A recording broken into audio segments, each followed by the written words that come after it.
"I doubt it, to be honest, Harry," said Mr. Weasley slowly. "You see, when Lucius Malfoy was arrested, we raided his house. We took everything away that might have been dangerous." "I think you missed something," said Harry stubbornly. "Well, maybe," said Mr. Weasley. But Harry could tell that Mr. Weasley was humoring him. There was a whistle behind them. Nearly everyone had boarded the train, and the doors were closing. "You'd better hurry," said Mr. Weasley, and Mrs. Weasley cried, "Harry, quickly!" He hurried towards Mr. and Mrs. Weasley. He hurried forward, and Mr. and Mrs. Weasley helped him load his trunk onto the train. "Now, dear, you're coming to us for Christmas. It's all fixed with Dumbledore, so we'll see you quite soon," said Mrs. Weasley through the windows, as Harry slammed the door shut behind him, and the train began to move. "You'll make sure to look after yourself, and—" The train was gathering speed. "Be good, and—" She was jogging to keep up now. "Stay safe." Harry waved until the train had turned the corner, and Mr. and Mrs. Weasley were lost to view, then turned to see what the others had gotten to. He supposed Ron and Hermione were cloistered in the prefect's carriage, but Ginny was still a little way along the corridor, chatting to some friends. He made his way towards her, dragging his trunk. People stared shamelessly as he approached.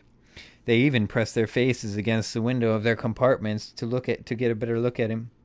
He had expected an upswing in the amount of gaping and gawping he would have to endure this term after the Chosen One rumors in the Daily Prophet, but he did not enjoy the sensation of standing in a very bright spotlight. He tapped Ginny on the shoulder. "Fancy trying to find a compartment?" "I can't, Harry. I said I'd meet Dean," said Ginny brightly. "See you later." "Right," said Harry. He felt a strange twinge of annoyance as she walked away, her long red hair dancing behind her. He had become too used to her presence over the summer that he had almost forgotten that Ginny did not hang around with him, Ron, and Hermione while at school. Then he blinked and looked around. He was surrounded by mesmerized girls. "Hi, Harry," said a familiar voice from behind him.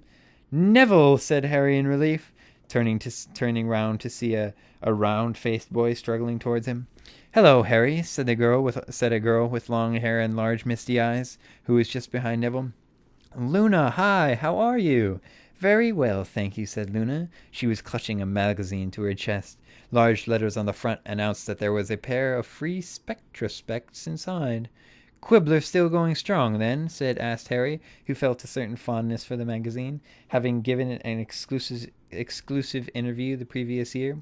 "Oh, yes, circulation's well up," said Luna happily. "Let's find seats," said Harry, and the three of them set off along the train, through hordes of silently staring students. At last they found an empty compartment, and Harry hurried inside gratefully. "They're even staring at us," said Neville, indicating himself and Luna, "because we're with you." "They're staring at you because you were at the ministry too," said Harry, as he hoisted his trunk into the luggage track. "Our little adventure there was all over the Daily Prophet. You must have seen it." "Yes, I thought Gran would be angry about all the publicity," said Neville, "but she was really pleased. Says I'm starting to live up to my dad at long last. She bought me a new wand. Look." He pulled it out and showed it at Harry. "Cherry and unicorn hair," he said proudly.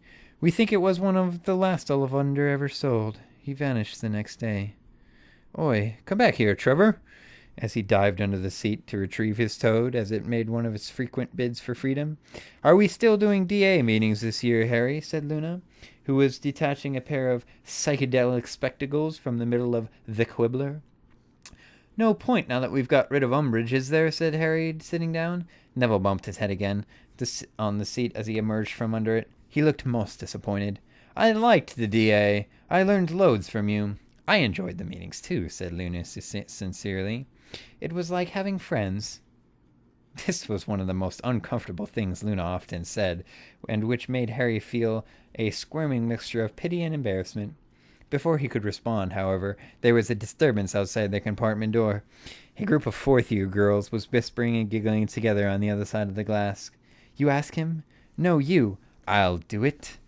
And one of them, a bold-looking girl with large dark eyes and a prominent chin, a long black hair, pushed her way through the door. "Hi, Harry. I'm Romilda Vane," she said loudly and confidently. "Why don't you join us in our compartment? You don't have to sit with them," she added in a stage whisper, indicating Neville's bottom. which was sticking out from under the seat again as he groped around for Trevor, and Luna, who was now wearing her free Spectra specs, which gave her the look of a demented multicolored owl. "They're friends of mine," said Harry coldly. "Oh," said the girl, looking very surprised. "Oh, okay." And she withdrew, sliding the door closed behind her.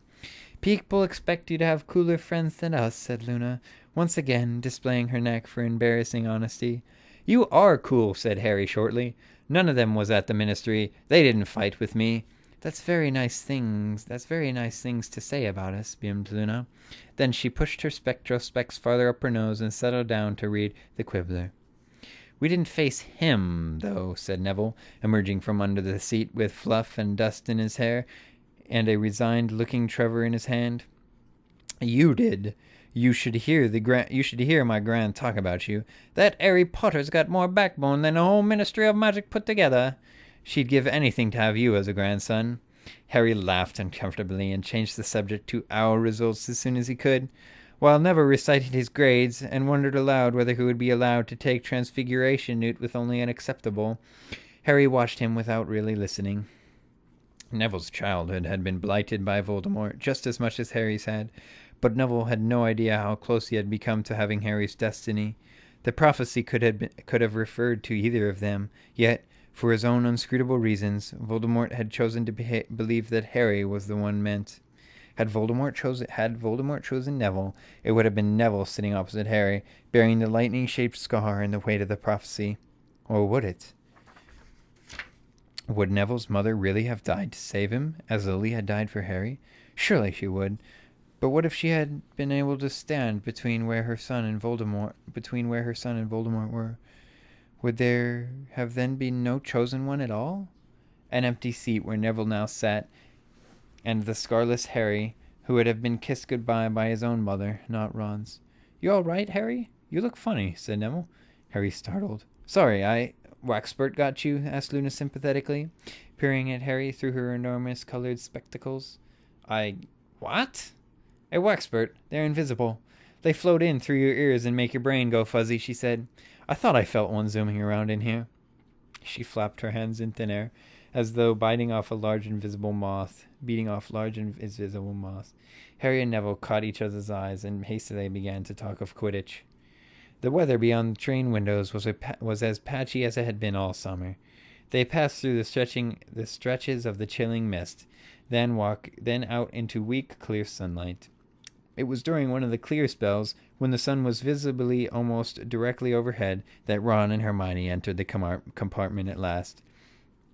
"Wish the lunch trolley would hurry up. I'm starving," said Ron longingly, slumping into the seat beside Harry and rubbing his stomach.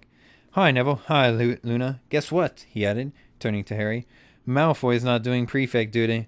He's just sitting in his compartment with the other Slytherins. We saw him when we passed." Harry sat up straight, interested. It was not like Malfoy to pass up the chance to demonstrate his power as a prefect, which he had happily abused all the previous year. "What did he want when he saw you?" "The usual," said Ron indifferently, demonstrating a rude hand gesture. "Not like him, though, is it?" "Well, that is." He did the hand gesture again. "But why isn't he out there bullying first years?" "Dunno," said Harry, but his mind was racing. Didn't this look as though Malfoy had more important things on his mind than bullying younger students? "Maybe he preferred the Inquisitorial squad," said Hermione. "Maybe being a prefect just isn't the same after that." "I don't think so," said Harry. "I don't think he's—" But before he could expound on his theory, the compartment door slid open again, and a breathless third-year girl stepped inside. "I'm supposed to deliver these to Neville Longbottom and Harry Potter," she faltered, as her eyes met Harry's, and she turned scarlet. She was holding out 2 scrolls of parchment tied with violet ribbon.